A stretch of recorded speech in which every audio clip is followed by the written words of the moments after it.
Raven returns to Kickstarter in its first trade paperback, collecting issues 1 through 4 in one full-color volume. Eager Raven, Heir of the First Unicorn, is the story of a unicorn princess exiled into the mortal realm after she is betrayed by her elf prince husband-to-be. Dragons overtake her kingdom, and how she trains to become a knight with the help of an unusual trio of blacksmiths. It's a mature audience telling of the classic hero's journey with a soap opera twist, so check out Eagle Raven, Heir of the First Unicorn, Volume 1 today. What up, lovelies? It's another beautiful Saturday, don't you think? Welcome to Sketchy Saturday. We got a full house again. Well, they're all guys, but you know. Oh yeah. Still a full house. Hope you all have had a wonderful weekend or having a wonderful Saturday. I know mine hasn't been amazing. Finally having my new pen display. So you're going to see a lot of improvements when it comes to animation. I'm Mike Jimmy the Bruin. I'll be your host today. Well, sort of. I mean, these guys are going to be hosting just as much as I do. I'm the creator of Love on Cora. I am the CEO of Fairies and Ends, a publishing company from the Netherlands. And yeah, I draw stuff. So, introduce yourself. How's your week been? Hey, I'm Michael Lanning, independent artist. I've done work for, I've been on Calico Shard for Arrow, and then also the show coordinator over on Dispatches from Outside the Box, where we scour the corners of geekdom to inspire you to create outside the box. I was going good until this morning, having some problems with the OBS. It's capturing the wrong screen this morning, so you're going to have a funny look. Mm-hmm. It is, so, you know. One of those. Yeah, I know it. Yeah, I mean, other than that, it's been a busy week. It's funny how it is when you're an artist. Sometimes you have these slow weeks and you kind of get used to that, and then a bunch of people drop a bunch of work on you. So, like, oh, okay. Oh, yeah. I guess so. I guess I'll take it. Whatever. How about you, Mar? How you been? Well, crazy week. I had to basically redraw the entire book because the proof was too dark. So I did that. It's some inks, most of the book. I color it from top to bottom, and also finished this morning because I saw details. I thought that I finished lettering yesterday, but I have some stuff that I had to change. Randy gave me just a little bit, a little great tip because I just filled there. What's the name of the book? Gabriel, Reaper of Souls. Oh, okay. Yeah. Cool. The yeah. And it's done. I just have to export it, send it to Mike, and yeah, just need to print it finally because it's been a nightmare since day one. So yeah. Yes, it has. Don't feel bad about it though, because you know what Eric Larson says every time that he starts, and I'm not to invoke Eric Larson, please, but every time he says he starts a book, he says it always seems impossible. So. It's not wrong. Yeah. This one is nothing. But now with Clip Studio, things are going to be different because I've been doing everything on Procreate, and that was the problem because exporting from Procreate, it's a mess. So yeah. I've never really dealt with Procreate, but I haven't. It seems too much for me to worry about. So it's fair. Yeah. How about you, Rodney? How are you? I'm doing well. Yourself. Hey, everybody. I'm Rodney Fyke. I am a writer, creator, artist, colorist, everything. For Hazm.com. That's HAZZUM.com. I've been in the independent comics field off and on for the better part of 30 years. And I am currently working on a new script for a new book called Doghouse. And I thumbnailing out some pages for another script yesterday, and I'm working on my Predator piece. I'm starting to color that today. So that's what's going on. All right. Coloring. Is that Oh my Predator? gosh, it's scary. I'm going to switch over to that camera now. Do it. If it's Predator, I'm interested. Oh yeah, it was a new one. Remember, he's been working on it past couple of weeks. Look at Yeah, it. Looks good. Ooh, Yeah. yeah. Hold on, let me make that big. Very, very nice. And of course, Nice to even though see he Predator. doesn't, of course, There we go. yeah. Oh, wow. Very good. Very cool. Thank you. That looks awesome, man. Yes, absolutely. And of course, there's also that man that needs no introduction, Mr. John. Introduce yourself, sir. I'm John Celestri. I've been a animator and classical, a classical 2D animator and comic book artist since the early 70s. And I've animated Boba Fett from the Star Wars Holiday Special and Chewbacca and Dragon's Lair, Space Ace, He-Man, She-Ra. And now I'm a comic book artist doing my own work with my comic book Bloodwing Angel Chronicles, and that's what I'm working on today. As sort of a double page spread for maybe doing a color in my cover, maybe for book 4. But right now I'm also coloring book 3, which I'm launching next week. Oh wow! Yes, Already, I'm launching it, and because the book is almost colored totally, so it's done. It's pretty much go. So on Kickstarter next week, maybe next Saturday, and so we'll see what happens. Very cool. All right, awesome. Yeah. So now that you share, now you've been kickstarting for a while. How many Kickstarters have you had, John? I've had, this is going to be my 4th or 5th Kickstarter. I've done a grand total of about 8 different crowdfunders. So I think this would be, let's see, this will be the 9th crowdfunder. When I started. So I've done 3, this will be the 3rd for the 3rd book in the Bloodwing Angel Chronicles series. But prior to that, I did, young children's books, and then also a rough sketch,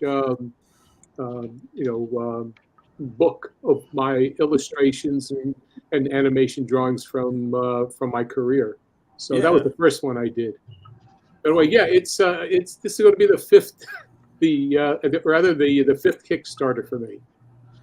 So you're not nervous anymore, right? Oh, always nervous. Oh, listen. Not nervous anymore. What are you The talking idea about? is that you think you know what you're doing, but it's a brand new thing every time you go and do a crowdfunder. Yes. Because you really don't know who, or if you're going to have, carry over from your previous campaigns. Right. Yeah, I can imagine. Yeah. I've never run a crowdfunder myself yet. Hmm. The way I get around Kickstarter is I just do work for other people. Oh, That way all right. Well, that's a good thing, but you have to you want to do something that you can call your own. I do. That's why I listen to everybody. I'm trying to get all the goods now and ask the questions now, so that when I finally do, I know a little bit more than nothing. Yes. Well, I think one of the biggest things is when you start, you always have to anticipate, and you can lock down your printing costs, but sometimes you have to be able to anticipate what the shipping is going to be. Right. That can kill you if you don't really understand what the rates are, and don't wait until the very last moment. Well, you should wait until you can figure out what what it is and how much your costs are before you launch, and then you just have to trust that they won't go up much more than a certain percentage. But that's just the way it is. Yeah. Well, I have heard of that too, because I have heard people, they'll get into the Kickstarter and then they don't figure out the percentage that Kickstarter takes, because Kickstarter's got to get theirs. Oh yes. And then the shipping. Then they don't take on the consideration that there's even taxes on the money that they receive from it. So it's like, Yeah. Oh, that makes me. I don't know about funding something, but all that makes me nervous just talking about it. No, it's a fair point. It's right. I mean, you got to remember, it is. I mean, you're producing something, and you got to pay the taxes if at the end of the year, what you are actually, what kind of if you made a profit. I mean, but you got to keep good, keep your receipts. And understand bookkeeping.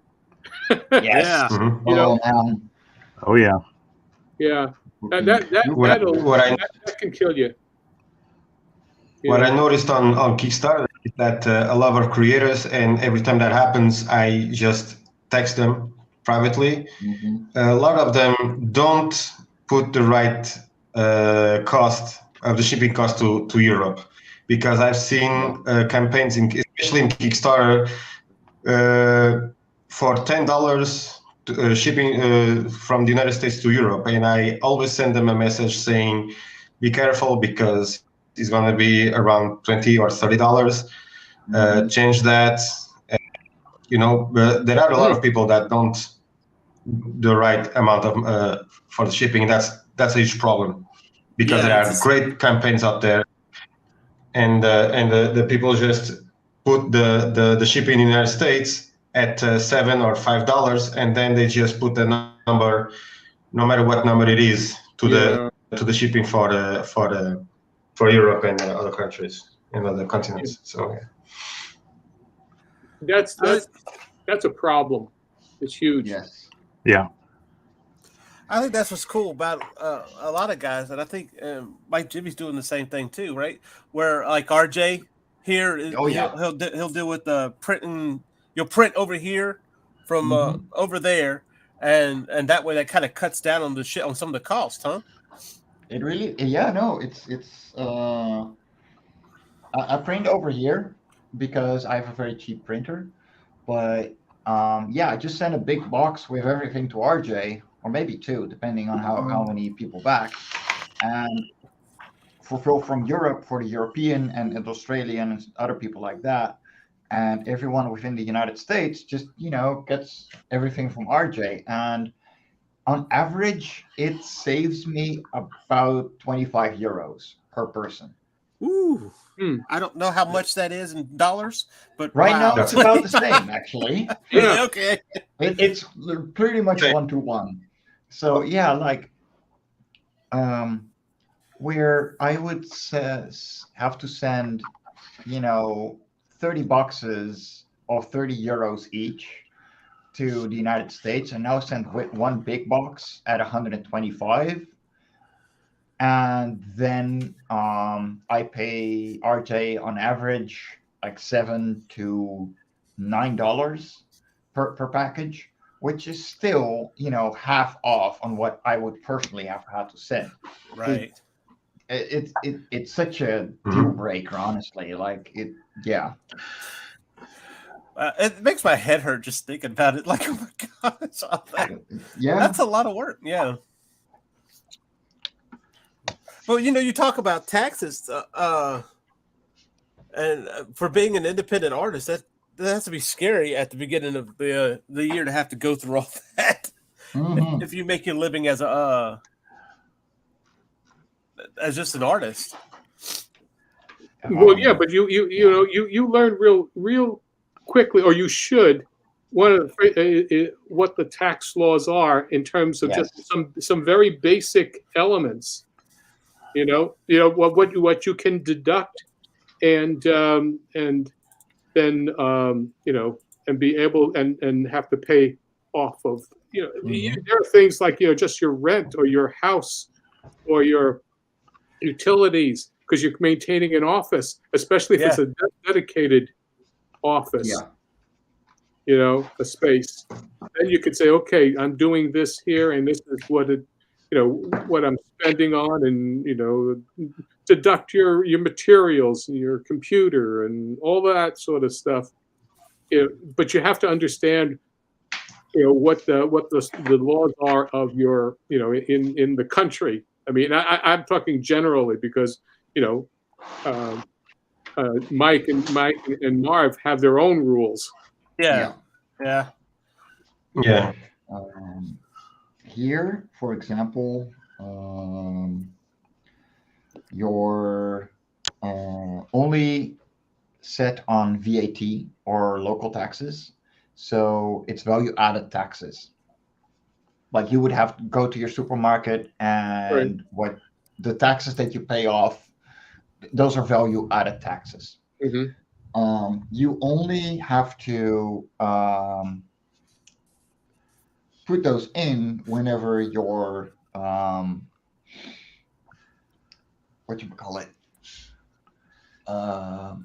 if someone actually gets something from you. So if they just made a donation, they didn't ask for a reward, that money is paid for me. It's income taxes instead of VAT that I have to pull over it. And then, like you just have your standard bookkeeping stuff, like how much are you going to get printed? How much do I have to, pay for shipping, stuff like that? Can I take some VAT back because I'm an LLC? So, it has its pros. But yeah, you learn pretty much. You become you understand after a while what it is that you need to understand, and it's all part of it. It's just I mean, it's business. You are if you're doing a book and you're publishing, well, that's you are doing business. Yeah, you are a business. I've heard people say before that what they draw, and the only thing that they don't they don't get to do much is draw. It's trying to pedal out the business. No, I don't get much time. This week I have been able to get so much done because my side job unexpectedly gave me 2 days off on Wednesday and Thursday. So I had a new toy to play around with, and I could. And then, normally, like, I run my side job 2 or 3 days a week. I have to be corresponding with, John, Daphne, JD, the publishing side of things. Take care of MarV's PDFs, which takes a lot of time as well. Not anymore. We fixed that. No, not anymore. Not anymore. And then, like I have to go to conventions. I mean, I don't get much time to draw, and this is pretty much my credibility hour. And I'm okay with that because it's worth my time to just be here and work. I'm sure there's something fulfilling even in doing all of that makes it all better, right? Oh yeah. At the end of the day, when you pulled out all your hair and you look in the mirror and you're bald, it's like, well, at least it was worth it. I have something else to show. I feel cold out. Incredibly cold out.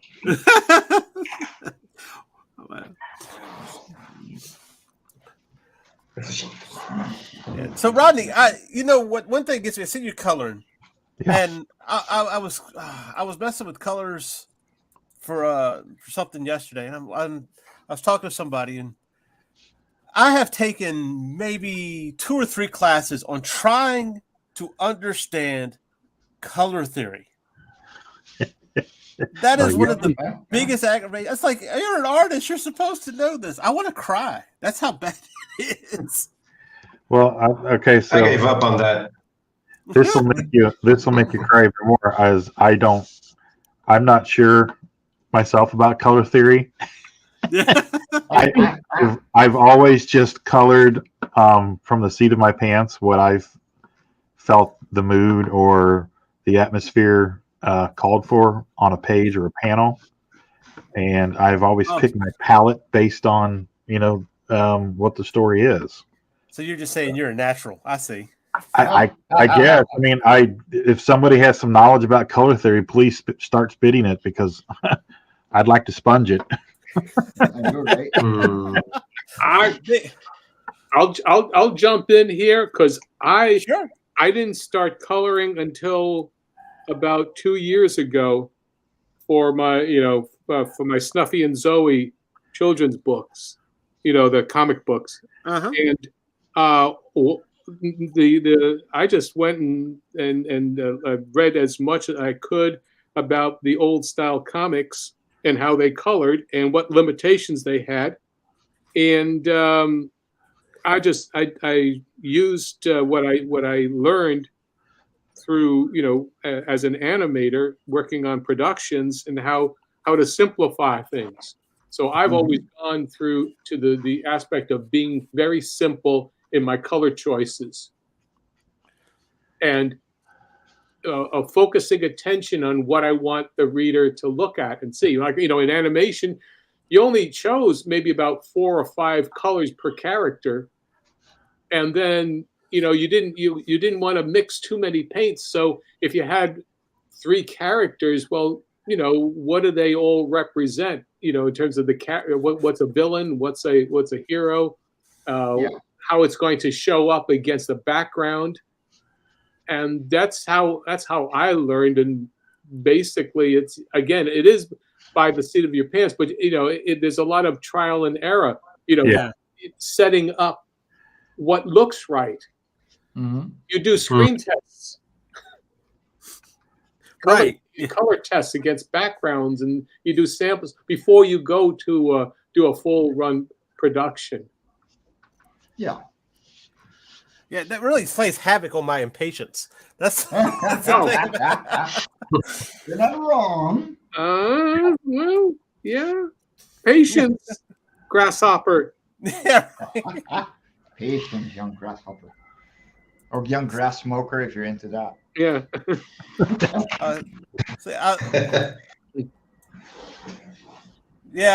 I see the. Let me show this real quick. This is I'm working on a cover. We have Chad Perkins, who joined us last week on Dispatches, and I think he's going to be over there on Sunday Funnies too. He has a book called Sparkle Dog, which is a furry. If I got this straight, and I'm sorry, Chad, if you're watching, if I screw this up, it is a furry suit that is actually like a Cthulhu god. So this kid ends up getting a hold of it, and it's it's a Cthulhu god. So, of course, but. So I'm doing what I thought I'd go ahead and do a cover for him right here on Sketchy Saturday. Sweet. Very nice. Mm-hmm. Hell yeah, dude, that's awesome. But yeah, the color thing. Talking to the artist I was talking about. I don't want to put them out there just in case, but they said the same thing you said, Rodney. It's like, neither do I. I don't understand either. No, great. No, we don't. I know red is difficult as all get out, though. Deal with red, but they were showing me something coming out called a color cube. Mm-hmm. Have you seen this? It's somebody put together. She put together a whole bunch of different palettes of different colors with the names and everything, and even has a picture of how you can apply them. Mm-hmm. Because I can understand, I get the color wheel and going across and complementary colors and tertiary colors and private, all that. Right. And I can get that, but how to apply it is really the problem, right? I mean, it's just Well, there are things on the internet where you can see. Now, it really depends on what your project is like. But if you're just learning to develop a sense of style or just learning how to use colors, start simple. You can't just jump right in and try to do sophisticated coloring. Do it as simple as possible, and the best way is to go back to the old flats of the flat colors of the original comic book. Right. And there are palettes, there are things where they'll show, okay, well, these primary colors, these colors work here for your main characters, for your heroes, and then secondary for the villains. You can work with that. But go back and actually see how the colors were from printing back in the turn of the 19th century, like the old. You'll see Winsor McCay, and you'll see how they worked their colors in a way. They had simple, they were all plates, but they finessed their colors in such a way that they were rich in tone. And go back and just study those things, because quite honestly, today the computers, everybody's, and this is me, they play with mud. I mean, everything looks so like you were in some sort of a mud bath. Okay. Well, no, and that's the thing. What I do like is what's with the old 4-color system. Yeah, I think it was called. Yeah, the CMYK, which is basically a 4-color. Yeah. It's still being used. That's the thing. Like, if you mix cyan with magenta, you are going to get a pretty decent red. If you mix cyan with yellow, you're going to get a pretty decent green. Mm-hmm. Okay, and I must be confused about this, because here's the thing this is how I understood it, and maybe whenever I hear that, and not in this term of CMYK, and I'm probably wrong. I'll admit that, but I look at it in the term like this: when I look at a page of an old comic book art, most of the shading and everything, the heavy lifting has been done by the pencil and the inker, the penciler and the inker. Yes. Now, what you're applying is your main color, your shade, your highlight, and your shade would be like maybe two colors at most. What I see now, and like what John is talking about, is they're trying to almost paint a comic book. Mm-hmm. Yeah. And I really prefer. I really like just that flat, kind of like the little devil up there, just as kind of flat. That's kind of cell shading, but I think, to me, I think that captures it better than having a lot. I have this artist back here that you probably can't see because I'm in a smaller screen than the screen I'm on. But he has great line work, and what they do when they color his stuff is they take that line work and they color the lines. Yeah. So okay. you don't. I don't like that, because to me, it's like, okay, you're losing what made the charm of that piece, and now you're blending in all those colors and everything, and I think you lose his style in it. I think there's styles that can apply. I just don't like it for his. Does that make sense? So colored line work is very much used in animation, especially nowadays with digital animation, because it's a lot easier. And the reason is that it makes the background and the foreground blend a little easier. So you're going to have a very dark green for a green character, a very dark yellow or brown for something that is yellow or brown, same with red, blue, the whole spectrum. However, this does not work if you're going to print.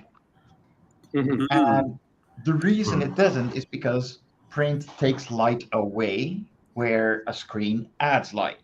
So if you were going to print this, it's still going to be black lines. you can't save that. Right. But for digital art, yeah, like it is something that is new, and people are finally able to, work around and abuse at some points. Personally, yeah, give me black lines all the way. Now, see, when I first started messing with colors digitally, this was early 90s. I had a graphics program called Picture Publisher. This was, I guess, the cheap version of Photoshop back then. And I basically took a it was a splash page or half page. It was a Super Patriot drawn by Dave Johnson, and I flatted it, and I just messed with gradient fills of different colors. Like if I had a purple sky, I would overlay it with, complementary colors of yellow with a gradient and stuff like that, and then I would pull that out and try an orange. And basically, it was for a novice who didn't know what he was doing. It was just trial and error and what I thought looked best, and made sure everything was a printable color, because you got to pick the printable colors. And that's just basically how I kind of muddled my way through the digital world at the very beginning, and it worked because we got work. Oh yeah, no, We worked for about 7 years, so we were doing something right. It doesn't always have to be perfect. Right. Color theory is fun and all, but deviating from bugger. I used the wrong layer. That's the problem. Of course I would. It's not just a little bit either. Anyway. And when you use color, you have to be aware of the inks, because there are so many great comics that lost their quality when they put the comic lose a lot of quality when the colorists don't understand the inks. So that happened a lot when especially I love Conan, by John Buscema, and when he started coloring that comic, I was very disappointed and very sad to see that all that amazing inks were just blown away. Yeah, washing away. That's it. That was especially with Bernie Wrightson. A lot of Bernie Wrightson's drawings lost quality when they started to color his stuff. Some things should be just black and white. Something, I mean, if it has intensity and texture with black and whites, just leave it alone. Yeah. What's that saying? Sometimes good art is just knowing what to take away. Mm-hmm. Yeah. No, at some point you just have to accept that something is done. Yeah. And it can be that color is the thing that makes it overdone. Yeah, Gene Colan's run on Tomb of Dracula should have all just been done in black and white. Oh yeah, well, I mean, it makes sense, doesn't it? Yeah. Yeah, I had that here. I went to the beach. I took a couple of comics, and one of them was Tomb of Dracula. That I have a paper bag. Where is it? Somewhere here. And when I got it, I was a little disappointed because they really messed up Gene Colan's inks. Oh. Because here it is. So here, look, I got him. Hold on. Yeah, because my mouse is That's fine. way farther. Huh. Yeah. Yeah. But I say that black and white. It's like when they're it's going. gotta be in black and white. Yeah, in the first one, when they're going up to the castle, when they're in the tavern and they're going up to the castle, the black and white artwork just conveys that feeling, that dread. I think they've been releasing those new oversized reproduction books where it's just the pencils and the inks. They've done like a John Byrne Fantastic Four, and Walt Simonson's Thor, and it's like it'll be issue 337, and it's just all the production pages. So you see all the notes on in the borders and gutters and stuff, and it's raw, and that's what I want to see. I love that stuff. Oh yeah, yeah. Like I've got these 2 pages of original art that I finally got framed and hung here in the studio, and they've been hanging for about 3 weeks, and I can't tell you how many times I've stopped and just walked over and studied just the line work and stuff like that. It's like you look at it. Look at that. Next thing you know, 30 minutes have passed. Yeah. And I'm taking mental notes, and it's like, okay, I got to do this, and like make sure I do this here, and look how simple that is. How simplified they made things, and wow, you're really overthinking stuff here. Okay, simplify this, and it's like, it's just a tool. Yeah. Wow. That's what's amazing. That's what amazes me. It's like looking at that, and you ever go back to something and you think it's really complex the way that they drew it, and you go and you learn certain things and new techniques, and that technique where you don't finish a line, you kind of have the breaks in the line, and the brain fills it in. Yeah. And you go back and you look at it and you go, man, this is wait a minute. This is not as complex as I thought it was. No, it's still fantastic, but it is very complex, at least for me, because I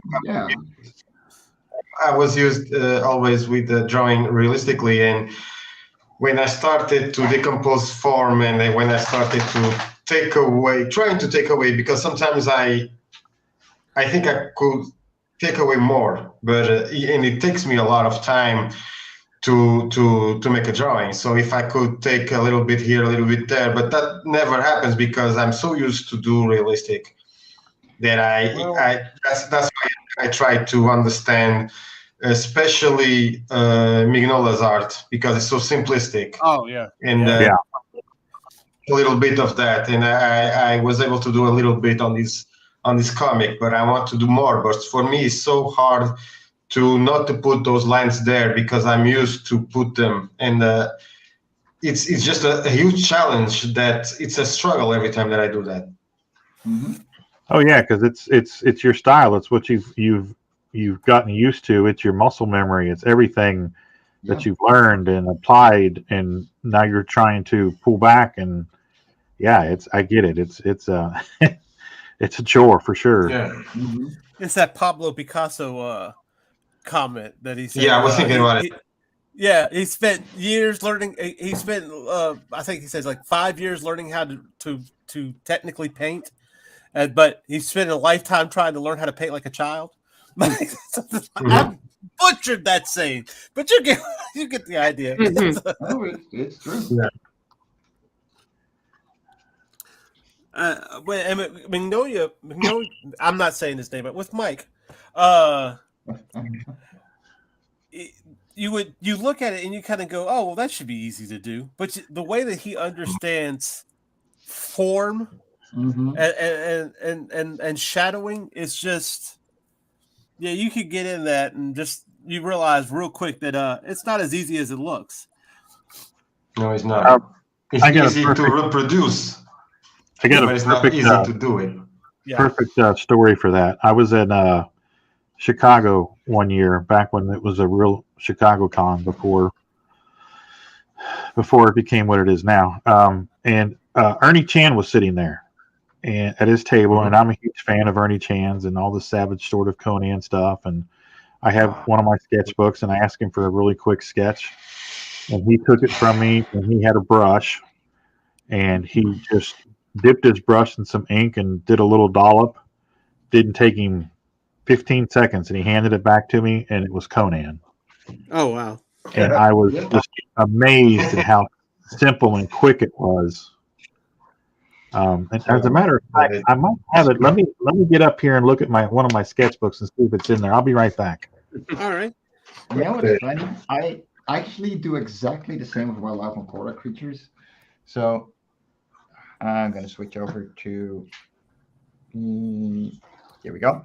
So when people get a signing from me at conventions, the first thing I do, like I put down my signature, and then I just literally just do this.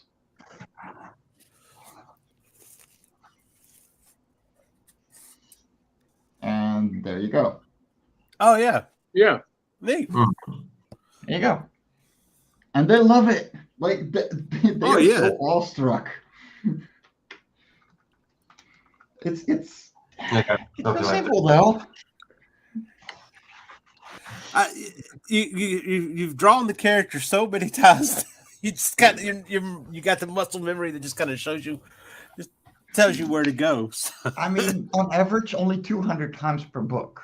You know, it's not even that many times. It's not like I spend thousands of hours trying to understand these characters. Like, no, I get into I get into a new comic and I just go for it. Yeah. Here you go, guys. Oh, awesome! Hold on. Hold on. Oh, wow! Nice. Yeah. Yeah, 15 seconds. Yeah. No, I fully believe that. Yeah. That is awesome. Yes. Nice. Yeah.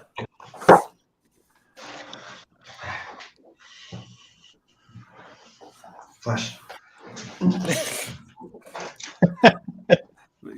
Well, yeah, that exactly. I mean, and you said it took him like 15 seconds. Yeah, if that, it probably closer to 10 seconds. I was real. I mean, and that's no exaggeration.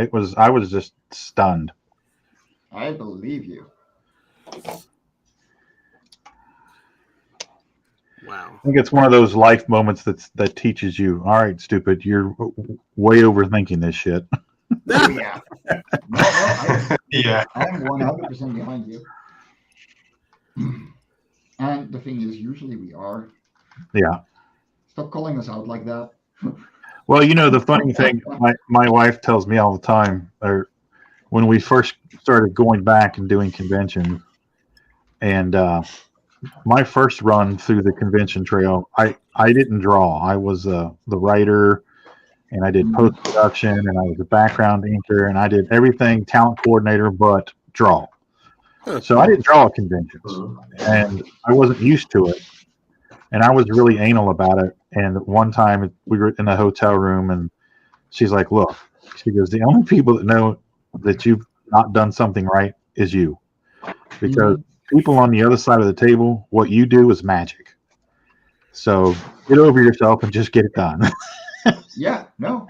And I was, ever since I was, kind of adopted that mentality, it's like, I don't sweat it. I just do what you do. And, you're not the best artist in the room, and you're certainly not the worst. Just do what you do. And they stopped here for a reason. So they obviously like what you got, and just move on. Get out of your head and be productive. Yeah, I have exactly the same mindset. Though there was one single time where I fully admitted, like to the guy, like, okay, I am not ready for the kind of thing you're making me draw into. He had a self-made, leather-bound papyrus sketchbook. Oh gosh, that's the kind you don't want to miss up. The first image. Oh wow! There. You got to set the told tone. him, I am sorry. I do not want that responsibility, because that's going to be the first bloody page there. Look, I'll tell you what. I will just flip it around. Yeah, no, exactly. I'll flip through it. Dear God, but don't make me do this. Although at the same time, it's kind of an honor that the first. I was honored as all hell, but man, I was scared. So did you end up doing it? Yeah, I actually did. Yeah, and it turned out just fine, didn't it? It turned out good enough. Yeah, there you go. They probably loved it. Sounds like an artist.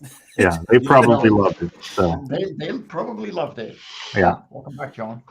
Did you kick yourself out? Hold on, let me add you back. Oh, There we go. And Welcome back. I didn't even notice. No, he was pretty quiet. Yeah. I realized there were some people gone.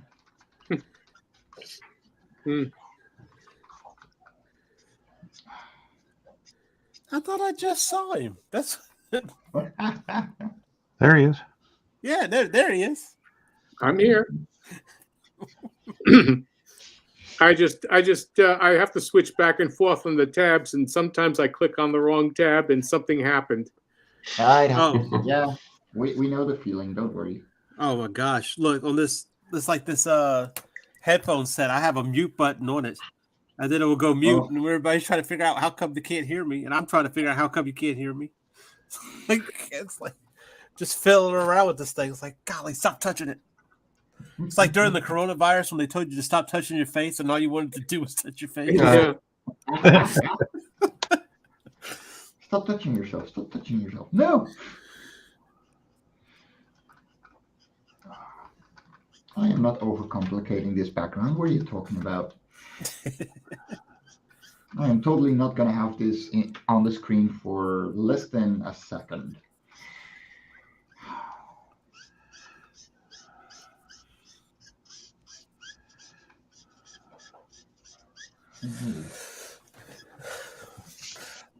So have you ever gotten into that issue where you go through all this work and then you go in through it to clean it up and then you see these tangents? Oh yes. It drives you nuts. Oh yes. Anybody watching these realize tangents are when two lines that are actually separate things look like they become one. Yes. Is it ever acceptable to just let a tangent go? Like a little secret tangent only you know about? There's a couple. There's a couple.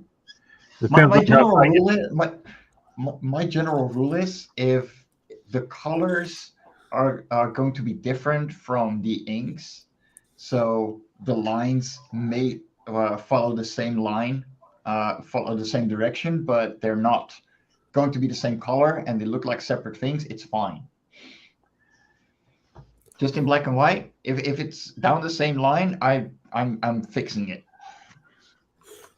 If it's animation and it's movement and it's a pose and it's a drawing that's all going to be on there for 1/24th of a second, I don't worry about it. Yeah, Exactly. You know, there's some things that happen. I mean, life happens that way too. In movement, you will have tangents, but it's only if you're going to hold something for maybe for a second or half a second. Your eyes will see something, but then it'll snap by. But for a drawing, you better understand how to handle it. Mm-hmm. right. Yeah. If I'm going to let a tangent go, it's usually something in the background, like just like maybe a villain or something that nobody really notices it. But usually it drives me too crazy enough to let it go. So I'm sitting there trying to fix it.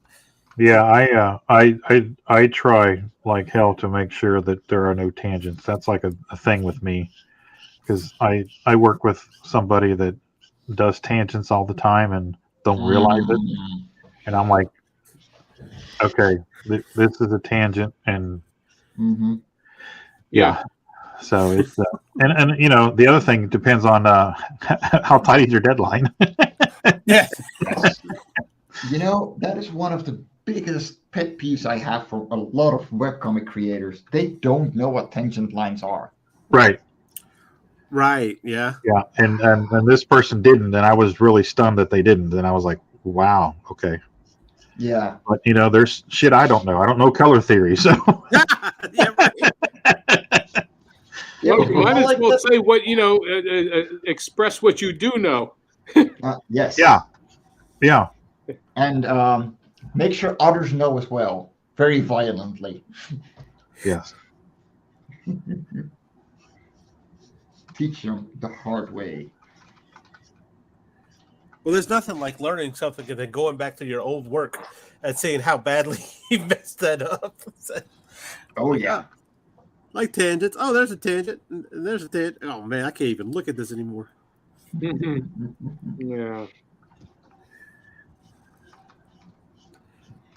Well, I adhere to the thing of if you put total effort into something, and accept the, if it's only 85% of the way that you want it to be, accept it, because you'll just get stronger and be better the next time around. Yeah. Oh, yeah. You've got to be able to create and actually deliver and have stuff out there for reaction, because you're not going to get any better just noodling over the same thing over and over again. It just creates a loop that you do not want to get stuck inside. Yeah. Yeah, that happens. Yeah. I'm going to make a little wallflower. Yeah, we can't all be perfect. No, I mean, and that's the thing about art. Art is, you when I explain to people that aren't familiar with what we do, and they're like, "Oh my God, how do you put yourself out there like that? Isn't that scary?" And I'm like, "Well, I don't think about it because," and here's a perfect example. Like at a convention, I am in my own little world. I'm in my seat. I'm drawing commissions, and the only time I really I'm able to get up and go observe the convention is when I have to use the restroom or go get some food. And when I come back and I lost my train of thought. What were we talking about? You're talking about being brave. Oh yeah. I tell them, I was like, it's, and I said it earlier, I rationalize it in my own mind with the line, I'm not the best artist by any means in this room, but I'm certainly not the worst. I do what I do. And, it's a brave thing if you stop and think about what we do, because we put ourselves out there. These are our dreams and our hopes and, everything we've invested our lives into, and it's out there. And it's sometimes raw, and it's experiments, and it's things gone wrong, and it's all of that for public consumption. Yeah. And that's a pretty brave thing that we do. Yeah, pretty much. Because I know you put your heart and your soul into whatever you're doing, and then you just put it out there for everybody to look at. It's kind of like being naked. Yeah, I mean, very much so, because Yeah. if there is no worse feeling in the world than to get some asshole come up to your table and start picking you apart in front of everybody. All of your peers are sitting around you listening, and and so it's incumbent upon you to always work on perfecting your craft and getting better and so it's a brave thing that we do, and it's you just do what you can do, and the longer you do it, the more confidence you get, and the shit that people say, trolls or whatever out there, they can't harm you, because you sit and you think to yourself, at least I do, that they have no idea the work, the time invested, all of the lonely hours at the table or at the computer when you're just futzing around and learning stuff and trial and error. They have no idea. So it's given me peace of mind. Well, your biggest critics tend to be the people who don't know how to do what you do. Exactly. Yeah. That's the thing. And honestly, I can't help but laugh hysterically at them, because, my God, how entitled do you think you are? Yeah. Have you ever written and or created something in your life? If not, then, well, there's the door. Good luck, have fun. Exactly. Oh, I was amazed with the situation this week. I saw a live stream, and everybody was talking about their work. I was just hanging there in the chat like everybody else, and there was a guy that everybody was saying, "Hey man, pitch your book because he's doing one or whatever."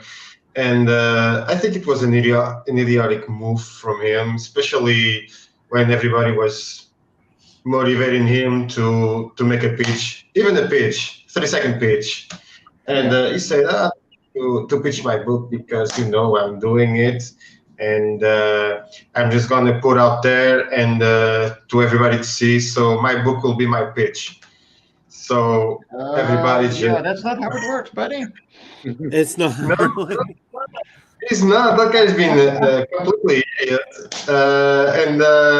Everybody just shut up and okay, move on to the next guy. Hey, what are you? And even 30 minutes later, hey, come on, man, just say something about your book. No, I think he's got complex or something like that because I felt like I was a total idiot. But well, I can't wait for him to pitch his book when it comes out. Yeah. Right? And I'm very curious about all this superiority that he felt. Mm-hmm. And that's a bad move, and it's gonna be burned because he didn't have any kind of respect for the people that were not only in the chat rooting for him, maybe he's shy, come on. But no, he was a complete idiot. He was confident in his statement, huh? Mm-hmm. That the book is going to pitch. Well, talking about there's a lot of. I tell you what, there's a lot of people out there. It's been said that those who should have confidence don't. Mm-hmm. They're always the ones that are like, I don't know, I don't want to put it out there, and then they have something that's they're just really good at it, like Sam Keith. Sam Keith has an extreme case of what's it called, imposter syndrome. To the point he'll argue with you that he's not very good. It's like, okay, you know what, fine, but then there's the ones that put themselves out there that don't know what they're doing. It's very obvious that they don't know what they're doing. They're very confident about it. And it's like, if these guys can get out here and do that with what they have, I know I'll be all right. So yeah. What? Yeah. You can have the best book in the world. I'm not sharing it because it's lack of respect for everybody because it's been it can be the best comic, can be the best ever made. That I will not share his work because he's been an idiot, completely idiot to everybody. Not even that, but if you don't talk about it, nobody will root for you because nobody will know it exists. That is the whole point behind the picture. Yeah, he should have said. You should have said, man, in a couple of weeks, let me see this, let me think about it. I don't want to mess up, but he was too cocky. He didn't respect anybody. Yeah.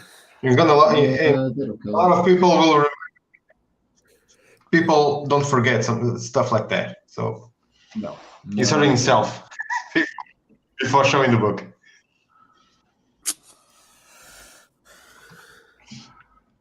Well, good luck to him. That's all I can say. Yeah. Good luck, have fun, but don't bother me. I'll put it. It's not very. I mean, especially online, it's not very often that something catches my attention. I don't know how to say this because I might be wrong about this, but just on art alone, it catches my attention to. Like if it's a sketch or something, sure. But as far as a book is concerned, when you put out a book, it's not always going to be the best art that you've ever done. It's just not. And, so trying to, how can I put it? Trying to say that the book's going to speak for itself, you better be confident. I mean, that's all I can say. You better be It's right. the way that he said it. You know, it's Yeah. the way. It's the way that he talked to people. You know, that was the problem. Not talking about it was the problem. It was the problem how he said it. Condescending. Well, yeah. Yeah. So you guys have done Kickstarters. Have you figured out a best way to pitch a book? Yeah, as short as possible. 30 seconds or less. Yeah, I'm still working on it. essentially. I told you, like, You I just have to literally use put your elevator catchphrases, pitch. bullet words, Yeah, because people relate what you do, no matter what it is, to something they already know. Yes. When I pitch Pitter Patter, I say it's Animaniacs meets Scooby Doo. You know, Yeah. and then people's eyes light up. Oh, okay, because it's something relatable. yeah. Oh, hang on, we got a glitch. Did you guys hear that? Yeah, right. But Mm-mm. Oh, but Did you hear the? we heard what you said. Okay, Yeah. because Okay, yeah. everybody glitched out for a second. Oh, Oh no, we heard you. Pitter Okay. patter. Everybody knows what they. Yeah, absolutely. Well, I've heard that was one of the issues in that live stream, because there was a guy there saying that nobody's original right now. Everybody, when pitches their book, they're saying whatever meets whatever. Like me, The Crow meets Hellboy. That's a way to tell people how to identify my book. So they were nitpicking about that, because nobody can say original stuff anymore. They have to go and talk about other people's book. But that's stupid, because if you want to tell people what we are about, we can show them something to relate, talk about some books that they know, that they can relate, and they can have some kind of an image of what's going on, and it was a very weird stream, and they were nitpicking with everybody, and they were all CG. They were all in Comicsgate, and they were talking trash about everybody else. And it was a very weird and a very disappointing stream that I saw. And next time that I tune in, I will not see them, basically, because they I don't know. I don't know what to say about that stream. I'm going to say there's a couple of things I've heard about as far as pitches are concerned. Like an elevator pitch, from what I've been told, I've read before, is it shouldn't be more than 25 words when you do an elevator pitch. So I like 2 sentences or something like that. Of course, interpretation. I'm not saying it's right. I'm not saying it's wrong. I just don't. That's just what I've heard. Mm-hmm. 2, I've been in a conversation like that before, Mar, with the guy Brian. He wrote Crimson, Rodney. Brian Augustine. Augustine. I don't know why I was thinking. So, yeah, Brian Augustine. And I was in a conversation with him and another guy. And another guy said exactly what you just said. Oh, why is everybody pitching it like this? And I'm tired of seeing it like this. And yeah. And Brian is coming out telling them why that is. Why that is the case. Because exactly like Rodney said, people want to relate it to something. And chances are whatever you're doing is like something else. That's just how it is. And for him to say that there's no original idea just shows how ignorant he is, because there's only 6 stories to be told. Right. Yeah. I have a whole book back here. Oh, it might be right here. This is 20 master plots. I don't know, you can't see it because I'm small, but it's 20 master plots by Ronald B. Tobias. And he's basically going over all, these are, I can't remember how many, some Greek philosopher or whatever said there's only so many plots. And he's kind of going over all the plots. Mm-hmm. But there's different ways to write these plots. They're not, nothing's original in the sense that it's the first ever, but there's ways to do it. Like, the Reacher show that just came out. It was nothing new, but people enjoyed it. It was the way it was written. On Stranger Things, for that matter, as big as it is, it's nothing new, especially for us that grew up in the 80s. I mean, Yeah. Well, the perfect example and the big example is Star Wars. Star Wars is nothing but the hero's journey. Right. But man, they told it a different way, and you know, it's become part of the lexicon of the globe.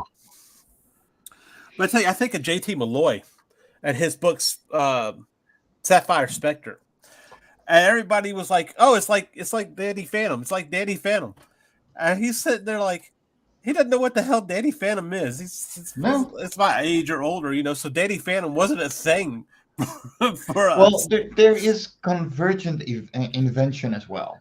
Yeah, like two people, in two completely different places in the world, inventing exactly the same thing in two different ways.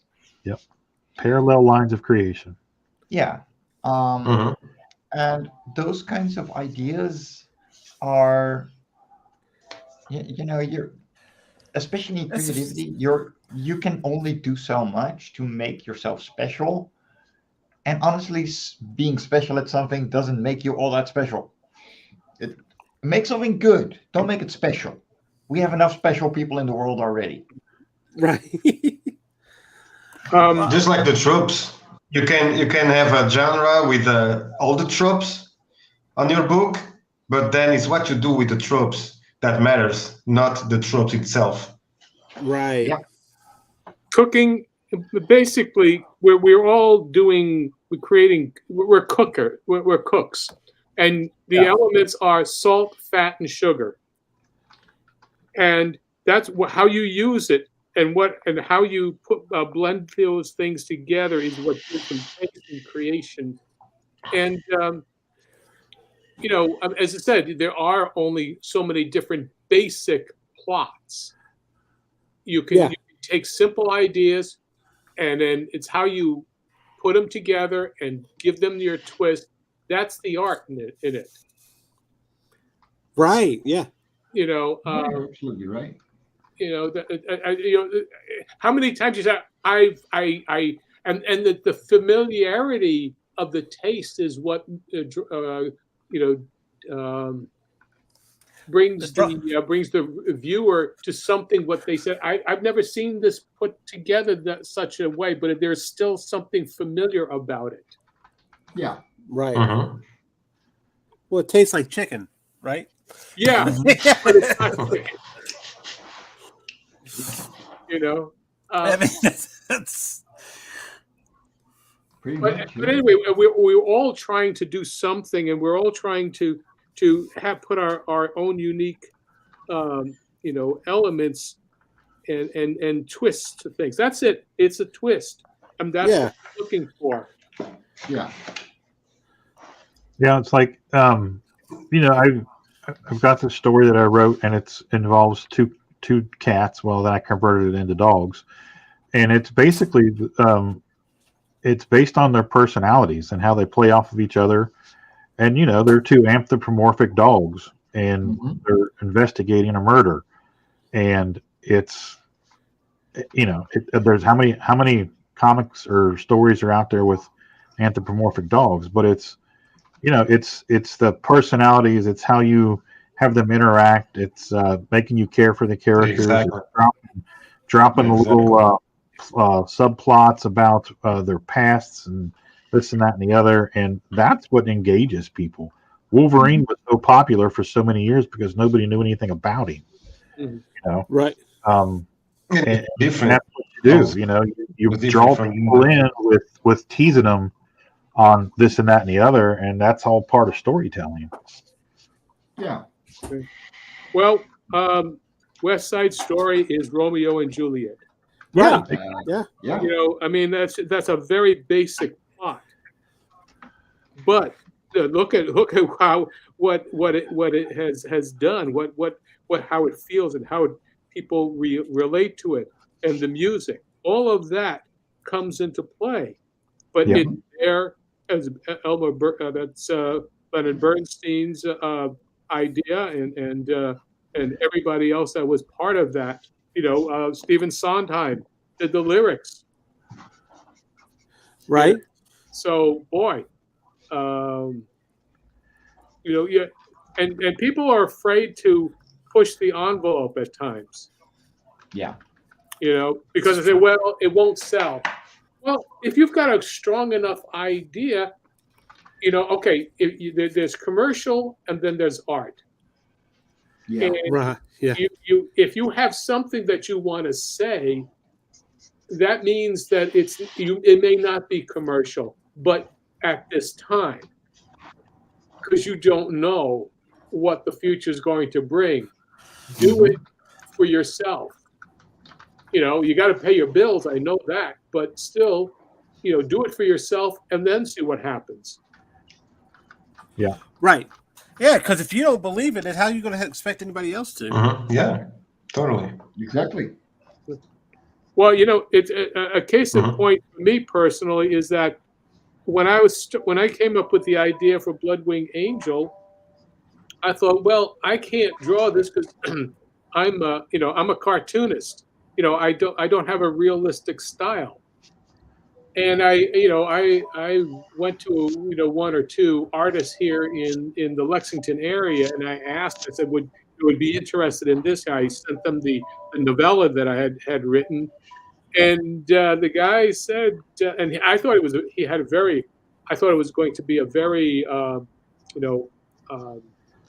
dark idea, and I didn't draw comics like this. Right. I mean, I drew Snuffy and Zoe, but that was cartoon. They were soft, cuddly, furry characters, And the guy said, "Well, this is not the kind of stuff I do." He said it seemed to be too dark for him, and I thought, well, his stuff was really dark. So I said, okay, well, I'm just going to draw it the way I draw, and that's how this developed. Where even though it's a very dark idea and concept, the cartooniness of it seems to, it gives it a twist. Right. Yeah. And the humor element in it gives it a twist. So, I had started with the idea that I can't do this to what the hell? I'll go do it. Yeah. Go for it. Yeah. Do it. Well, that's like when we were showing on Dispatches the other night with Oscar Martin. Oscar Martin's known for drawing Tom and Jerry and Disney-like stuff, and then he comes out with Solo, and it's, chopping heads off and blood and guts and stuff. I mean, it's not as violent as that.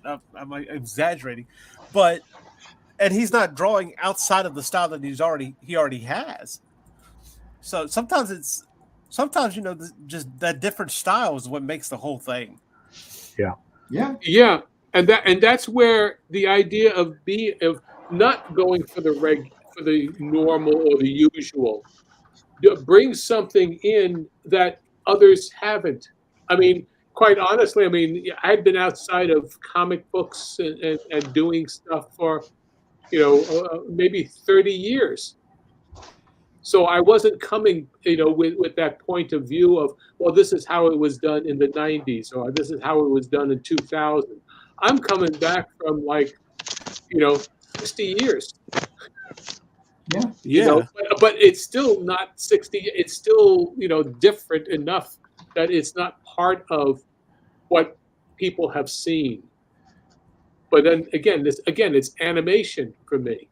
Right. Yeah. That's what it's exploring different styles, different techniques, to just, and that right there is what makes something new. That's what makes the new normal. That's what makes the new standard as it was. And honestly, there's so much out there now. Just when I personally scroll through Instagram and see all the art that's out there and stuff, I'm just like, wow. So if you're out perusing the internet or you're at a store and you're looking at stuff, and it just basically comes down to taste. Right. My tastes tend to gear more towards cartoony styles, but I also like the graphic-y, Howard Chaykin and stuff like that. But yeah, it comes down to taste. So just do what you do, and you're going to find an audience if it's compelling enough characters and a decent enough story. The rest will take care of itself. Mm-hmm. But that also means that you got to put yourself out there in letting people know that you exist. Absolutely. Yes. You have to get out there, hit the bricks. You definitely. Yeah. Why we all do this. Yeah. Right. Yeah.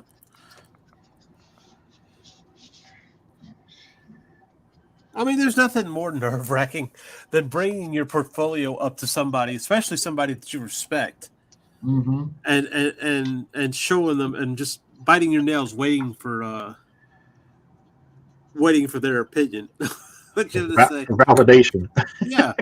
Well, you hear horror stories, and I've never had this happen to me. I've never had this happen to me, but where people will get, you're horrible. Just stop. What? Don't even. You don't have a future in this. Well, to be fair, usually these people also come up going, I am the best artist in the bloody world. Right. There is, yes. And that is definitely the main issue usually. I've heard those stories. Great. So they come up, throw their portfolio on the table, and say, "You're welcome." Just like what? Yeah. And at that point, the creditor, like the interview, not interviewer, the critiquer is going to be not as nice to you. Right.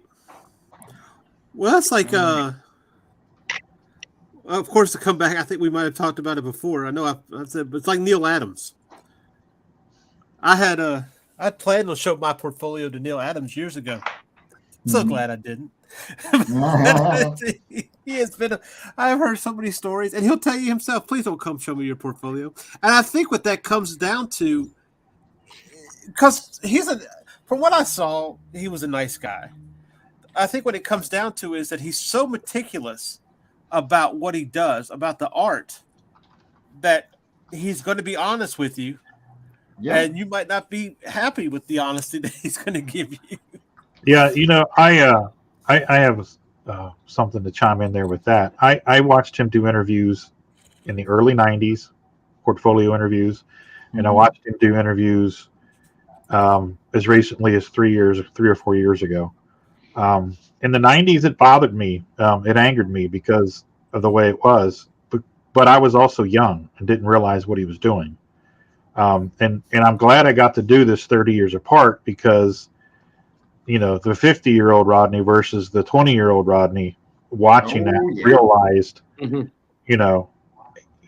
you're never going to get a more honest appraisal of your weaknesses. And that's really what I'm after, than you will from Neil Adams. And you need that, whether or not you have the mental fortitude to absorb it for what it is on you. I've seen people stand there and argue with him and kick rocks and chew nails, but they're not getting the point.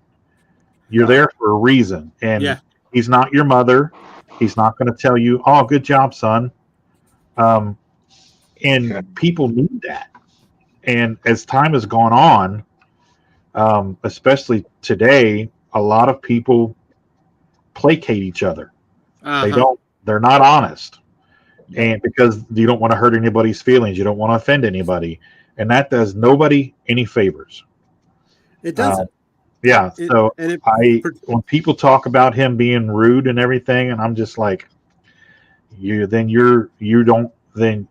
don't get in his line because you're wasting his time too. Yeah. I said, he set up a Patreon teaching people his stuff, teaching anatomy, teaching all this and everything. And it wasn't like an expensive Patreon. He wasn't asking like for $25 a month. I think maybe it was $6, which is from Neil Adams is a deal because if you're talking about years and years of experience from a man who influenced who was a huge influence on the comics medium. Yeah. And he's like, "Look, don't come give me your portfolio. Just go see. Well, because whatever I'm going to tell you is the same thing I tell you in these videos. Just go do that. Yeah. Yeah, fair. And if you've ever watched his videos where he was at a school of like middle schoolers, and he's teaching, he is the nicest, most sincere, most engaging person. And if you've ever had a regular conversation with him about something other than art, he's a great guy. Or he was a great guy. So, well, just take into consideration, this guy fought for creators' rights. He fought for fought for the Superman creators. He fought even for Larry Hama. Larry Hama has a story about him, to where Larry wasn't charging for autographs, and Neil told him he needed to be charging for autographs. And Larry went up and went to the bathroom or something like that, and he wasn't getting anybody coming up and signing. He went to the bathroom. Neil went and got somebody to go get one of those plastic, holders for signs. Yeah. Made a sign, made how much the signatures were, set it on Larry's table. When Larry came back, there was a line waiting for him. Yeah. Wow. Yeah. And that wasn't because he was trying to prove a point. That was him trying to make sure the man got the respect he felt, and he does deserve. Yeah. And he was teaching him as well. Right. Yeah. So, yeah. Oh, Neil was when I was a kid, I picked up comics and everything, and okay, this is cool. But when I picked up a Neil Adams comic book, and I don't even remember what it was different. The characters just had more flair, and I didn't understand why I liked it so much. Just because it was Neil Adams. Right. So he is the reason that his artwork is the reason that I started drawing. So, yeah, I can't say enough good about him. Well, he's kind of one of the reasons why he had the 90s flair, is because all those guys were inspired by the exaggeration and the pushing that Neil Adams did. Yeah. And I know there's more than just that, John Byrne, even Buscema, but sometimes you can't deny how big someone is, even if there's other greats. But the amount of influence that he had on comics as a whole is simply undeniable.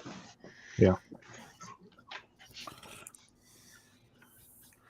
Oh, man.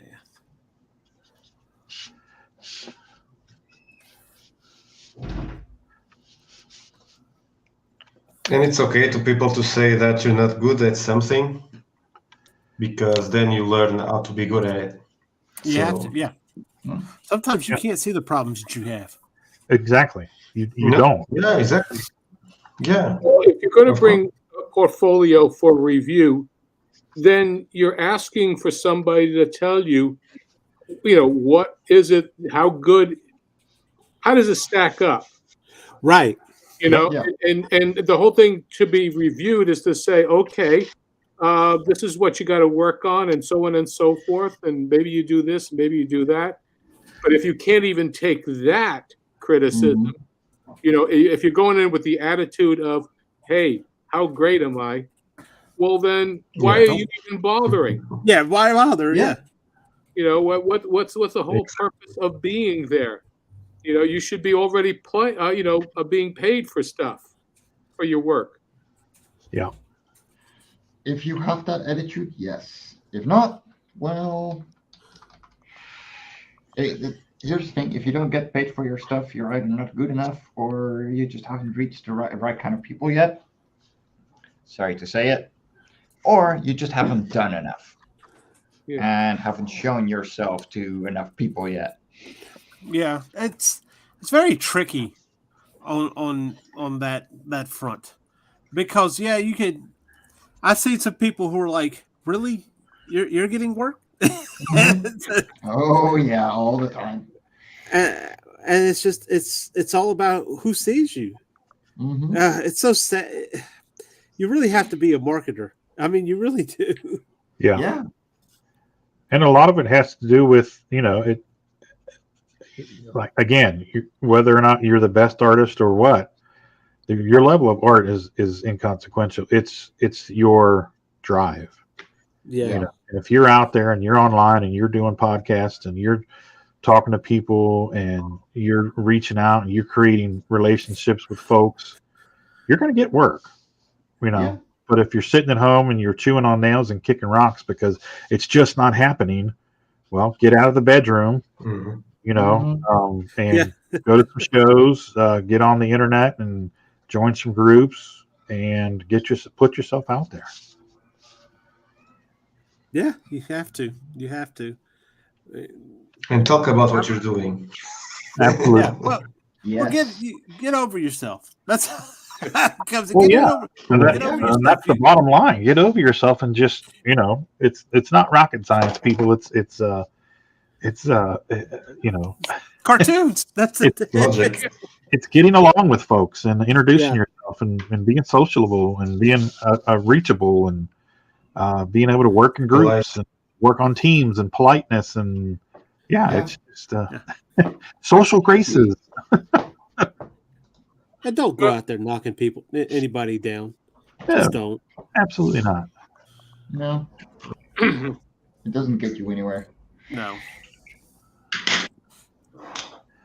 I'm coming to learn. If I don't like it, I don't watch it. I don't read it. Yeah. Yeah.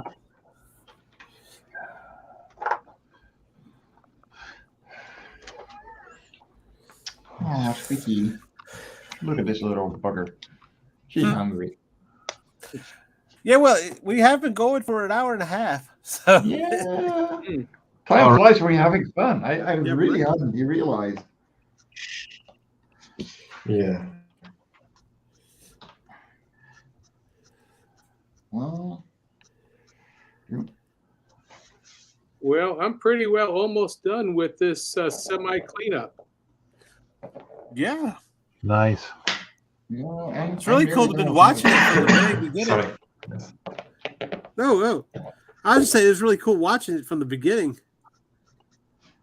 Oh, yeah. Well, I had that when you go through. Let's see, what's the rough? There. That's the beginning. Yeah, That's there. That was the beginning. Yeah. The serious cleanups have come in. Yeah, there you go. Man. Get rid of that one there.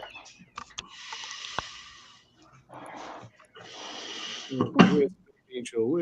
Okay, here it is. Okay, and finish off this. Nice. Very cool. Mhm. look at you, Rodney.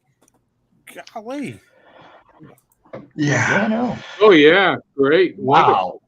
Cool. God, Thank you. Ooh, wow. It's just blending colors. I quit now. I Yeah. quit. Yeah, I know, right? Yeah. I give up. Go on. It's been fun, guys. Yeah, Yeah. No, I mean, this was just me experimenting, laying down underlying colors and just layering, a darker as I go up. And now choosing the right purple to put the shadows up here. And yeah, it's trial and error. I gave up colors years ago. There is a lot of trial and error in everything we're doing. Yeah. Yes. I remember one thing that Ollie Johnson, famous one of the 9 old men of Disney, he said, if I have to start and just remember, just to if I'm not struggling, then I'm not learning. yeah. Yep. Yeah. You gotta That's tear down muscle to build it. All right. MarV, where can people find you? Because we have been well at it, and I am going to have to wrap it up, or this monster is going to keep me out. Okay. Besides every Saturday here at 10 a.m. You can find me on Instagram and the Facebook. Search hashtag the Sin Killer Comic Book, and you'll find me there. It's been great. John, how can people find you?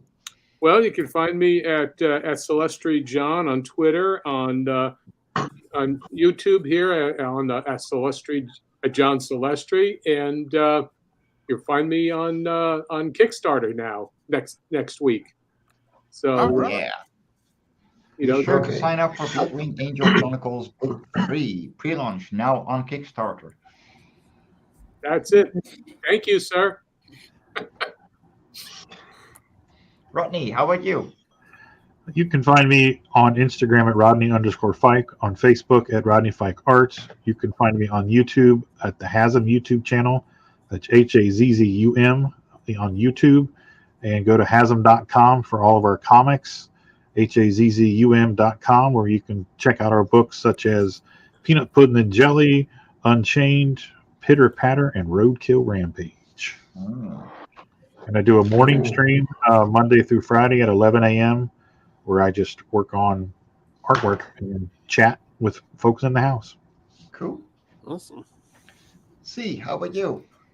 Of course, you can always check me out on my Linktree at Linktree or linkter.ee / Michael Lanning.